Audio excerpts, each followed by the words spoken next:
ஆனந்தி, தேவிக்கு சாப்பாடு கொண்டு போய் கூட. சரிக்கா. நீ சாப்பிட்டியாமா? நான் அப்புறமா சாப்பிட்டுக்கிறேன்.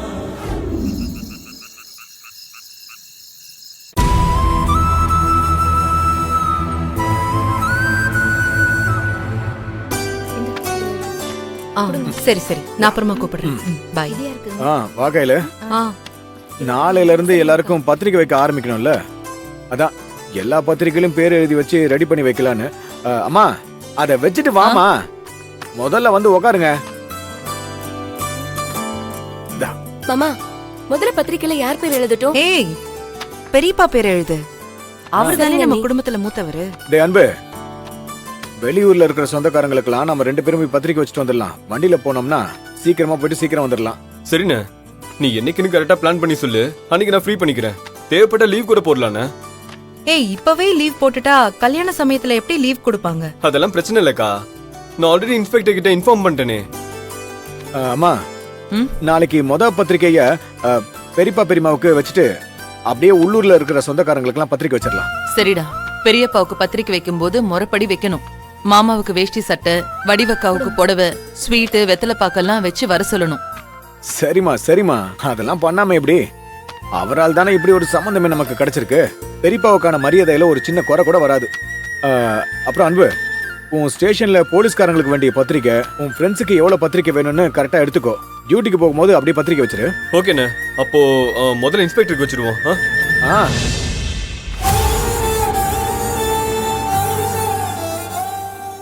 அத்த தர்மலிங்க மாமாக்கு அப்புறம் வேற யார் பேர் முக்கியமா பத்திரிக்கையில எழுதணும்? வேற யார் பேர் எழுதணும்? உங்க அம்மா பேரை எழுது.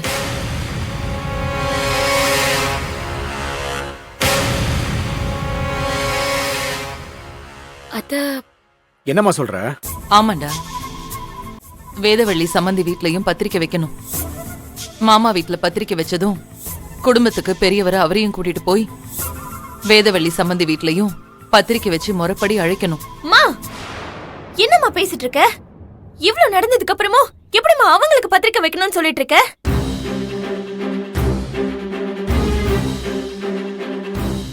என் குழந்தைய பிரிச்சு, என் வேலைய பறிச்சு, என் வாழ்க்கையே கெடுத்தவங்களுக்கு நீ பத்திரிக்கை வச்சு கல்யாணத்துக்கு கூப்பிடணும்னு சொல்லிட்டு இருக்க?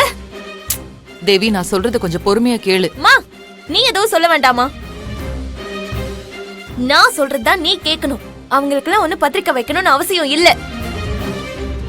ஒவ்வொரு தடவையும் நம்ம எவ்வளவு அவமானப்பட்டிருக்கோம். என்னைக்காவது ஒரு நாள் சம்பந்தி வீட்டுக்காரங்கன்னு மரியாதை கொடுத்திருக்காங்களா? அவங்களுக்கு போய் பத்திரிக்கை வச்சு மரியாதை பண்ணணும்னு நினைக்கிறீங்க? அப்படி இல்ல தேவி, என்ன இருந்தாலும் அவங்க இந்த வீட்டோட சம்பந்திமா. நீங்கெல்லாம் என்ன நினைக்கிறீங்கன்னு எனக்கு தெரியல.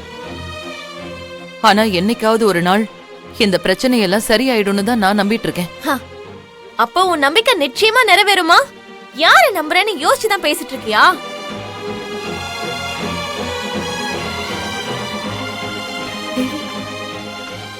ஒரு பொண்ண வாழவே விடக்கூடாதுன்னு நினைக்கிறவங்களை போய் நம்பிட்டு இருக்கேன்னு சொல்லிட்டு இருக்க? அம்மா, எனக்கு தேவி சொல்றதுதான் சரின்னு படுது. தேவையில்லாம உங்களுக்கு பத்திரிக்கை வைக்க போய் அவமானப்பட வேண்டாம். புரியாம பேசாத அன்பு. அவங்க எப்படிப்பட்டவங்களா இருந்தாலும் நம்மளோட மரியாதையை நம்ம செஞ்சுதான் ஆகணும். அவங்க இவ்ளோ பண்ணியும் நாம விட்டு கொடுத்து கொஞ்சம் பொறுமையா இருந்தோம்னா அதுலயே அவங்க மனசு இறங்கறதுக்கு ஒரு வாய்ப்பு இருக்குல்ல. அன்பு ஷாலினி கல்யாணத்துல பிரிஞ்ச குடும்பம் ஆனந்தி கல்யாணத்துல சேர்ந்துராதாங்கிற ஒரு எண்ணத்துலதான் நான் சொல்றேன். அவங்களையும் கண்டிப்பா கூப்பிட்டு தான் ஆகணும். அக்கா, எனக்கு அம்மா இப்படி பேசிட்டு இருக்காங்க. தயவு செஞ்சு அவங்க கிட்ட சொல்லி புரிய வைங்கக்கா. இவ்ளோ நடந்த அப்புறமும் அவங்க ஏதோ மனசு மாறி வருவாங்கன்னு சொல்லிட்டு இருக்காங்க. அவங்க கூட ஒட்டும் வேணாம் உறவும் வேணாம்னு டிவோர்ஸ் பேப்பர்ல கையெழுத்து போட்டு கொடுத்துட்டேன்ல. இதுக்கப்புறம் அவங்களுக்கும் எனக்கும் எந்த சம்பந்தமும் கிடையாதுன்னு ஆயிடுச்சுல்ல. தேவி, எனக்குமே இந்த விஷயத்துல அம்மா சொல்றதுதான் சரின்னு படுது. அக்கா, அவங்க உன்னோட மாமியாருங்கிறது ஒரு பக்கம் இருந்தாலும் இன்னொரு பக்கம் நம்ம ஷாலினியோட அம்மா இல்ல, அத மறக்க கூடாது. ஒரு சம்பந்தியா அவங்களுக்கு மரியாதை செய்யணும்னு அம்மா நினைக்கிறதுல தப்பில்ல. அதுவும் இல்லாம இவ்வளவு நாள் ஆயிடுச்சு. எனக்கு தெரிஞ்சு வேதவழி அத்தை மனசு மாறலனாலும் விக்னேஷ் மனசு மாறி இருப்பாருன்னு தோணுது. அக்கா, உலகமே அழிஞ்சாலும் அந்த ஆள் மாறவும் மாட்டான், திருந்தவும் மாட்டான். தேவையில்லாம இந்த வேலையெல்லாம் பாக்காதீங்க. அம்மா கிட்ட நீங்க காரணம் சொன்னாலும் என்னால இந்த விஷயத்தை ஏத்துக்க முடியாது.